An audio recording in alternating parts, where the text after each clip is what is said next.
ایک دفعہ کا ذکر ہے، کسی ریاست پر ایک بادشاہ حکومت کرتا تھا۔ وہ بادشاہ ایک اچھا اور نیک دل انسان تھا، لیکن زیادہ عقل مند نہ تھا۔ اس لیے اسے ہمیشہ ہوشیار اور سمجھدار لوگوں کی تلاش رہتی تھی، تاکہ اس کی رعایا بہتر ہو اور ملک ترقی کر کے دشمنوں کو اپنا غلام بنا سکے۔ بادشاہ کی اپنی موجودہ رعایا بھی اس سے کچھ خاص کارآمد محسوس نہ ہوتی تھی۔ وہ لوگ صرف مشورے دیتے تھے اور اس کے بدلے پیسے وصول کرتے تھے، مگر ان کے مشورے میں وہ تاثیر نہ تھی جو بادشاہ چاہتا تھا۔ یہ سوچ اکثر اسے بے چین رکھتی تھی۔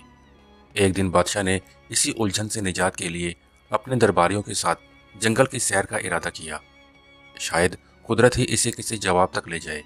بادشاہ جنگل پہنچا اور خوب سیر و تفریح کے بعد واپسی کا سفر شروع کیا تو راستے میں ان کی نظر ایک عجیب منظر پر پڑی۔ ایک آدمی ایک درخت کے نیچے بیٹھا ہوا تھا اور وہ خود سے باتیں کر رہا تھا، جو دور سے پاگل اور عجیب سا لگ رہا تھا۔ یہ دیکھ کر بادشاہ رک گیا۔ ان کے دل میں خیال آیا کہ یا تو یہ شخص پاگل ہے یا پھر ایک غیر معمولی ذہانت کا مالک ہے جو اپنی ہی دنیا میں گم رہتا ہے۔ تجسس کے مارے بادشاہ نے اپنے درباریوں سمیت اس آدمی کے قریب جا پہنچا اور اس سے گفتگو شروع کر دی۔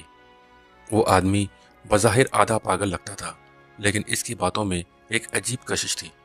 بادشاہ نے نرمی سے سوال کیا، اے نوجوان، کیا تم پاگل ہو جو خود سے باتیں کر رہے ہو؟ یہ پاگل بادشاہ کی پوری سلطنت بچانے والا تھا۔ اس بات کا کسی کو گمان تک نہیں تھا، لہذا پاگل شخص نے مسکرا کر جواب دیا، پاگل تم ہو اور تمہارا سارا رعایا، میں تو بالکل ٹھیک ہوں۔ میں تو صرف یہ چاہتا ہوں کہ اس جنگل کو کاٹ کر یہاں شاندار محلہ تعمیر کیے جائیں اور ان محلات کا بادشاہ میں خود بنوں۔ اس کی بات میں عجیب اعتماد تھی جو کسی عام پاگل کے بس کی بات نہ لگتی تھی۔ بادشاہ اور درباری اس کے جواب پر حیران رہ گئے، کیونکہ ایسے جملے یا تو کسی دیوانے کے ہوتے ہیں یا پھر کسی ایسے شخص کے جو دلیر اور غیر معمولی ذہانت کا مالک ہو۔ بادشاہ کچھ دیر تک خاموشی سے اسے دیکھتا رہا، پھر درباریوں سے کہا، اس آدمی کے بارے میں کیا مشورہ ہے؟ تو ان کے اندر چھپے لالچ نے فوراً سر اٹھا لیا۔ وہ آپس میں چپکے چپکے باتیں کرنے لگے۔ کسی کے دل میں یہ خدشہ تھا، اگر یہ آدمی بادشاہ کا مشیر خاص بن گیا تو ہم اس کے تابع بن جائیں گے اور ہماری اہمیت بھی کم ہو جائے گی۔ دھیمے سے ایک درباری نے کہا، یہ خطرہ ہے، کہیں ایسا نہ ہو کہ یہ ہم سب پر حاوی ہو جائے۔ دوسرے نے جلدی سے بولا، نہیں، یہ تو آدھے سے زیادہ پاگل ہے، ہوشیاری کی تو اس سے بالکل امید نہ رکھنی چاہیے، لہٰذا بادشاہ کو کہیں کہ اسے اپنے ساتھ لے جائے۔ درباریوں کا ماننا تھا کہ یہ آدمی ہمارا کیا بگاڑ لے گا، لیکن خدا کو کچھ اور ہی منظور تھا۔ بالآخر درباریوں نے بادشاہ کو یہ مشورہ دیا کہ اسے محل لے جایا جائے۔ اگر بہادر نکلا تو کام آئے گا، اور اگر واقعی پاگل ہوا تو اسے بعد میں چھوڑ دیں گے۔ بادشاہ نے درباریوں کی رائے پر عمل کرتے ہوئے بسم اللہ کہا اور کچھ دباؤ ڈال کر اس آدمی کو اپنے ساتھ چلنے پر آمادہ کر لیا، مگر راستے میں اچانک اس آدمی نے گھوڑے کو دوسرے سمت موڑ دیا اور کوشش کی کہ بھاگ جائے۔ بادشاہ اور اس کے درباری فوراً اس کے پیچھے لگا دیے اور اسے دوبارہ قابو میں لے آئے اور اسی راستے سے محل کی جانب روانہ ہو گئے۔ جیسے ہی وہ محل پہنچے تو حیرت انگیز طور پر وہاں لوگوں کی بھیڑ جمع تھی۔ سب خوشی سے نعرے لگا رہے تھے اور بادشاہ کو مبارکباد دے رہے تھے۔ بادشاہ اور اس کے درباری یہ دیکھ کر حیران رہ گئے اور پوچھا، یہ کس بات کی مبارکباد ہے؟ لوگوں نے بتایا، بادشاہ سلامت، جس راستے سے آپ سیر کے لیے گئے تھے وہاں دشمن کی بھاری فوج گھات میں بیٹھی تھی، زبردست اسلحہ کے ساتھ۔ ہمیں تو یقین ہو گیا تھا کہ آپ کبھی واپس نہیں آئیں گے۔ یہ سن کر سب کی آنکھوں میں حیرت، شکر اور فکر کی ملی جلی کیفیت نمایاں تھی۔ لوگوں نے پھر خوشی سے کہا، بادشاہ سلامت، آپ تو بہت ہوشیار نکلے، آپ نے راستہ بدل لیا۔ بادشاہ نے خاموشی سے اس پاگل شخص کی طرف دیکھا اور دل میں سوچا کہ یہ شخص واقعی معمولی نہیں، کچھ خاص ہے۔ پھر اس نے درباریوں کی طرف متوجہ ہو کر حکم دیا، جلدی کرو، اس آدمی کے لیے ایک بہترین کرسی تیار کرو، آج سے یہ میرے ساتھ رہے گا۔ درباری جو پہلے ہی دل میں ڈرے ہوئے تھے فوراً بول پڑے، بادشاہ سلامت، یہ شخص تو پاگل ہے، ایسا نہ ہو کہ آپ کو نقصان پہنچا دے۔ آپ کے ساتھ تو ہم جیسے عقل مند لوگوں کو ہونا چاہیے۔ مگر بادشاہ نے ان کی بات کو رد کرتے ہوئے کہا، نہیں، یہ آدمی تم سب سے زیادہ ذہین ہے، چپ چاپ ہو کر ہمیں خطرناک دشمن سے بچایا۔ یہ ہوتا ہے زیادہ ذہین لوگوں کی نشانی۔ اگر یہ نہ ہوتا تو تم میں سے کسی کو خبر بھی نہ تھی کہ راستے میں دشمن گھات لگائے بیٹھا ہے۔ ہماری سلامتی اسی کی ہوشیاری کی بدولت ہے۔ یہ سن کر پاگل مسکرایا اور فخر سے بادشاہ کے پہلو میں رکھی کرسی پر بیٹھ گیا۔ مگر اس لمحے سے محل میں ایک نیا تنازع جرم لینے لگا۔ दरबारी जो सदियों से नस्ल दर नस्ल इन कुर्सियों पर बैठते आए थे, किसी सूरत ये गवारा ना कर सके कि एक अजनबी और वो भी पागल कहलाने वाला इनके बराबर आ बैठे। वो दिल ही दिल में जलने लगे और इस शख्स के खिलाफ साजिशों का जाल बनने लगे। लेकिन जिससे अल्लाह ताला इज्जत अता करे, इसे दुनिया की कोई ताकत गिरा नहीं सकती। इज्जत और जिल्लत का इख्तियार सिर्फ अल्लाह के हाथ में है। ये कहानी सुनकर आपका अल्लाह की कुदरत पर यकीन और भी पुख्ता हो जाएगा। अल्लाह बादशाह को गिराकर फकीर बना सकता है और पागल को बादशाह बना सकता है, और जब वो किसी को बुलंद करना चाहे तो दुनिया की सारी साजिशें नाकाम हो जाती हैं। दरबारियों की साजिशें, इनका हसद और मुखालफत इस पागल को इज्जत कैसे देता है, आइए जानते हैं। एक दिन सुबह जब महल में दरबार सजा हुआ था, रआया के चंद अफराद आगे बढ़े और इस शख्स के पास पहुंचे जिसे सब पागल कहा करते थे। अदब से बोले, भाई साहब, आप पर सलामती हो, हम आपसे कुछ जरूरी बात करना चाहते हैं। रआया ने बात करते हुए कहा, भाई साहब, आपको हमारे बादशाह के असूलों और दरबारी अदाब का कुछ अंदाजा नहीं।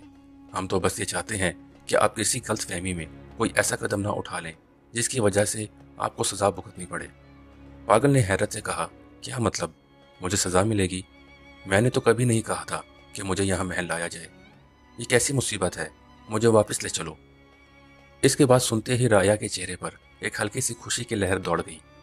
इन्हें लगा कि इनकी चाल कामयाब हो रही है, लेकिन बादशाह की डर से इसे डरा कर महल से निकाल नहीं सकता, बल्कि नरमी से अपनी बात मनवाने की कोशिश करते हुए बोले, भाई साहब, आपको अंदाजा नहीं है, अगर आप हमारी बात मानेंगे तो आपको क्या कुछ मिल सकता है। पागल, जो सजा के लफ्ज से वैसे ही खौफजदा था, फौरन घबरा कर बोला, ठीक है, बताओ क्या करना है। मौका देकर एक मशीर, जो खुद बादशाह का करीबी मशीर खास था और जिसकी कुर्सी अब इस पागल के जेरे कब्जा थी, आगे बढ़ा और मकारी से बोला, हमारे दरबार की रवायत है कि दरबार का आगाज तभी होता है जब कोई शख्स बादशाह को थप्पड़ मारे या कोई ऐसा अमल करे जिससे दरबारी बेदार हो जाए। पागल, जो अकल से बिल्कुल पैदल था, वो फौरन बोला, अरे ये तो कोई बात नहीं, थप्पड़ किया मैं तो बादशाह को लात भी मार सकता हूँ। राया ने इसकी बेवकूफ़ी पर हंसी छुपाते हुए इसे शाबाश दी और खुशी से मजीद उकसाया, जब बादशाह कुर्सी पर बैठे तो तुम जाकर इसकी गर्दन पर जोरदार थप्पड़ रसीद करो, फिर देखना बादशाह इतना खुश होगा कि तुम्हें ढेर सारे इनामात से नवाजेगा। पागल ने भोलेपन से बात मान ली। जब अगले दिन दरबार लगा और बादशाह तख्त पर बैठा तो पागल नाहयत सादगी से आगे बढ़ा और एक जोरदार थप्पड़ बादशाह की गर्दन पर मार दिया। इस जोर से बादशाह का ताज दूर जा गिरा, लेकिन जैसे ही ताज जमीन पर गिरा, इसके नीचे से एक खतरनाक बिच्छू निकल आया। बादशाह फौरन चौंक कर खड़ा हुआ और इसे ये समझते देर ना लगी कि अगर वो ताज सर पर रख लेता तो बिच्छू इसे काट लेता। शुक्रगुजारी से भरे दिल के साथ बादशाह ने पागल को सीने से लगा लिया। बादशाह ने पागल को सीने से लगाते हुए खुशी से कहा, मेरे अजीजों, ये सिर्फ एक शख्स है जो मुझसे सच्ची मोहब्बत रखता है। अगर ये मुझे थप्पड़ ना मारता तो आज शायद मेरा आखिरी दिन होता। बादशाह के हुक्म पर पागल के लिए एक शानदार दावत का एहतमाम किया गया और साथ ही साथ इसे एक खूबसूरत महल भी इनाम में दिया गया। राया, जो पहले ही इससे हसद में मुब्तला थे, अब और भी परेशान हो गए। इनके दिलों में खौफ बैठ गया कि अगर यूं ही सिलसिला चलता रहा तो ये पागल इन सब की कुर्सियों का वारिस बन जाएगा। चनाचा वो आपस में सरगोशियां करने लगे, यार ये बंदा तो बहुत तेजी से ऊपर जा रहा है, कुछ करना पड़ेगा वरना हमारी सब इज्जतें और रुतबे खत्म हो जाएंगे। दूसरी तरफ वो आधा पागल दिल ही दिल में सोच रहा था, यह राया तो वाकई बड़े सच्चे और हमदर्द लोग हैं। देखो कितना जबरदस्त मशवरा दिया था। खुशी खुशी इसने दिल में फैसला कर लिया कि अब से जो भी ये लोग कहेंगे वही मानूंगा। अगले दिन राया दोबारा मशवरा करके इस पागल के महल पहुंचे। वो सब अंदर से तप रहे थे, मगर ज़ाहिरी चेहरों पर मुस्कुराहट सजाए बैठे थे। एक मशीर ने नरमी से बात शुरू की, भाई साहब, कल की तरकीब कैसी लगी? अगर आप थप्पड़ ना मारते तो बादशाह आप पर शक करता और शायद आपको सजा भी हो जाती। पागल, जो अब इत्मीनान से महल में रह रहा था, मुस्कुरा कर बोला, हाँ भाई, बिल्कुल, आप लोग बहुत अच्छे हो, आपकी तरकीब ने मेरी किस्मत बदल दी। राया ने मौके गनीमत जाना और अगला जाल बिछाया, लेकिन ये तो सच है कि जिसे अल्लाह रखे इसे कौन चखे। जितना मर्जी आपके खिलाफ कोई साजिश करे, लेकिन अगर तुम सच्चे हो और अल्लाह तुम्हारे साथ है तो कोई कुछ नहीं बिगाड़ सकता। राया ने पागल को मुखातिब करते हुए कहा, अब एक और बात सुनो। सुबह जब दरबार लगे और बादशाह कुर्सी पर बैठने लगे तो तुम फौरन इसकी कुर्सी पीछे से खींच लेना, देखना तुम्हें आधी बादशाहियत मिलेगी। ये काम आसान नहीं, लेकिन तुम तो बहादुर हो, कर लोगे। पागल जल्दी से बोला, एक किया, मैं तो 2 कुर्सियां भी खींच सकता हूँ। राया हस्बे मामूल इससे शाबाश देते हुए रुखसत हुए और सुबह दरबार में वही हुआ जिसकी इन्होंने पागल को करने को कहा था। जैसे ही बादशाह तख्त पर बैठने लगा, पागल ने मौका देखकर कुर्सी पीछे खींच ली, मगर बादशाह ने खुद पर काबू रखते हुए गिरने से पहले संभल कर खड़ा हो गया। जब इसने पीछे मुड़कर देखा तो हैरान रह गया कि कुर्सी का एक पाँव अंदर से पहले ही टूट चुका था। बादशाह ने फौरन पागल की तरफ देखा, इसे गले लगाया और बुलंद आवाज में सबके सामने कहा, देखो ये शख्स कितना होशियार और वफादार है। अगर ये ना होता तो मैं कुर्सी समेत जमीन पर गिरकर जख्मी हो जाता। फिर इसे तमगा इम्तियाज देकर अपने फौज का जनरल मुंतखब कर दिया और दरबार में एक बार फिर इसकी बहादुरी की दाद दी गई। ये देखकर राया सर पकड़ कर रह गए। वो जो हर बार इसे गिराने आते, इसकी इज्जत में इजाफा होता रहा। अब वो तंग आकर एक दूसरे से कहने लगे, यार ये कैसी मुसीबत है। हम तो चाहते हैं कि इसे सजा हो, बादशाह नाराज हो और वो फांसी चढ़े, मगर ये हर बार बाजी मार जाता है। अब मामला हाथ से निकलता देखकर मशीरों ने एक गहरा मंसूबा बनाया, ऐसा मंसूबा जो पूरी सल्तनत को हिलाकर रख सकता था। सब ने मिलकर फैसला किया कि वो पड़ोसी बादशाह से खुफिया रब्ता करेंगे, इसे जंग पर उकसाएंगे और वादा करेंगे, हम तुम पर हमला करेंगे। लेकिन बादशाह को इत्मीनान दिया गया कि राया सब आपके साथ हैं, सब हम संभालेंगे, बस तुमने सिर्फ हमारे जर्नैल को मारना है, बाकी सब कुछ हम पर छोड़ दें। राया ने यह साजिशी खत भेजा और दूसरी बादशाहियत की जांच पड़ताल के बाद वो राजी हो गया। अब रह गई सिर्फ एक बात, अपने बादशाह को जंग पर आमादा करना। चनाचा राया ने अपने चंद आदमी जख्मी कर लिए और बादशाह के सामने आकर कहने लगे, बादशाह सलामत, हम कब तक सब्र करेंगे। अगर कल आपको कुछ हो गया तो पूरी सल्तनत रोएगी। दुश्मन हमला ओवर हो रहा है, हमें भी फैसला करना होगा। मुख्तसर ये कि बादशाह ने जंग की ढोल बजा दी और अपने फौज को राया समेत जंग के लिए रवाना कर दिया। अब लश्कर का सपा सलार पागल है, लेकिन सब मिलकर भी पागल का कुछ नहीं कर सकते। सिर्फ पुष्प पर पीछे हंस रहे थे। जब वो दुश्मन मुल्क की सरहद पर पहुंचे तो वहां की फौज पूरी तैयारी के साथ मौजूद थी। दोनों जानिब की अफवाज जब जंगल में दाखिल हुए तो पागल ने हुक्म दिया, सब रुक जाओ, सबसे पहले मैं बादशाह से खुद लड़ूंगा। चूंकि वो कमांडर था, पूरी फौज रुक गई। पागल ने जोर से आवाज दी, ए बादशाह बाहर आ। दुश्मन बादशाह आया और दोनों जंगल के बीचों बीच आमने सामने खड़े हो गए। अचानक एक खूनख्वार शेर झाड़ियों से निकला और दुश्मन बादशाह पर हमला कर दिया। पागल, जो असल में सिर्फ तलवार चलाना चाहता था, दिल में कोई जाती दुश्मनी नहीं रखता था, फौरन आगे बढ़ा और शेर से लड़ने लगा। एक सख्त जंग के बाद इसने शेर को मार गिराया और बादशाह को जख्मी हालत में उठाकर लाया। दुश्मन बादशाह खून से लथपथ था, लेकिन जिंदा बच गया। अपनी फौज को देखकर इस बादशाह ने कहा, नहीं, लड़ाई नहीं होगी, मैं इस कमांडो को माफ करता हूँ, इसने मेरी जान बचाई। ये नहायत बहादुर और होशियार आदमी है। हम जंग नहीं चाहते। हाँ, जो राया इसके साथ आए थे इन्हें गिरफ्तार करके कैद में डाल दो। ये सुनकर पागल ने फौरन तलवार निकाली और गर्ज कर बोला, खबरदार, अगर किसी एक मशीर को भी हाथ लगाया। तो बादशाह ने इसकी वफादारी देखकर दिल ही दिल में कहा, क्या कमाल का बंदा है, दुश्मनों को बचाता है और खुद को भूल जाता है। अब पागल का चर्चा पूरी रियासत में होने लगा। इसकी बहादुरी और सच्चाई ने सबके दिलों को जीत लिया, यहाँ तक कि बादशाह ने इसे अपनी बेटी के निकाह में दे दिया।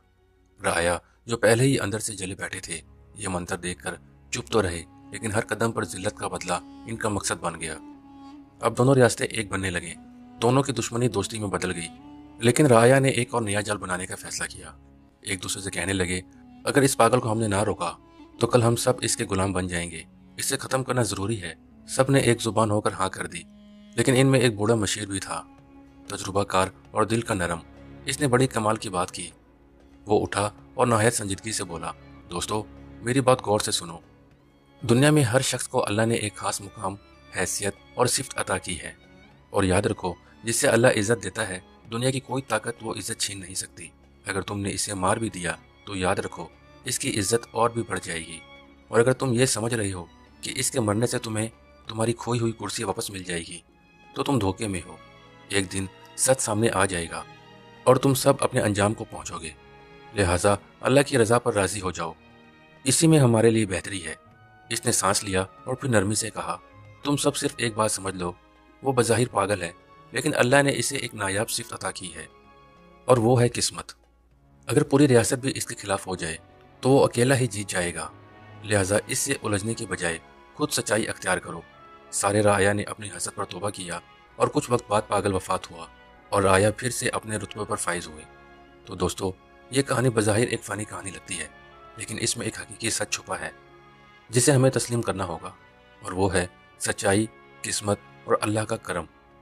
हमें भी कभी किसी से हसद नहीं करना चाहिए, क्योंकि अगर कोई किसी ओहदे या रुतबे पर फाइज है और कामयाब हुआ है तो वो इनकी मेहनत का सिला हो सकता है, इसकी अच्छी किस्मत हो सकती है, या इसमें ऐसे सिफात हो सकते हैं जिसकी वजह से अल्लाह ने इसे वो इज्जत दी है। कोशिश करें वो सिफात अपनाएं, मेहनत करें, सच्चाई अख्तियार करें, शायद वही इज्जत भी तुम्हें मिले। लेकिन हसद ना करें, तारीख इस बात का गवाह है, मुनाफिक लोग और हसद करने वाले कभी कामयाब नहीं होते। हमेशा मैदान सच्चे लोगों का ही होता है। मुझे उम्मीद है आपने इस कहानी से बहुत कुछ सीखा होगा। हमारे चैनल पर बेहतरीन और सबक आमूज कहानियाँ मौजूद हैं। अगर आपको पसंद है तो इसे लाजमी देखें। अगर आपको ये कहानी पसंद आई हो तो लाइक करें, कमेंट्स में अपनी राय ज़रूर दें, और मज़ीद ऐसी दिलचस्प और सबक आमूज कहानियों के लिए हमारे चैनल को सब्सक्राइब ज़रूर करें। वीडियो देखने का बहुत बहुत शुक्रिया।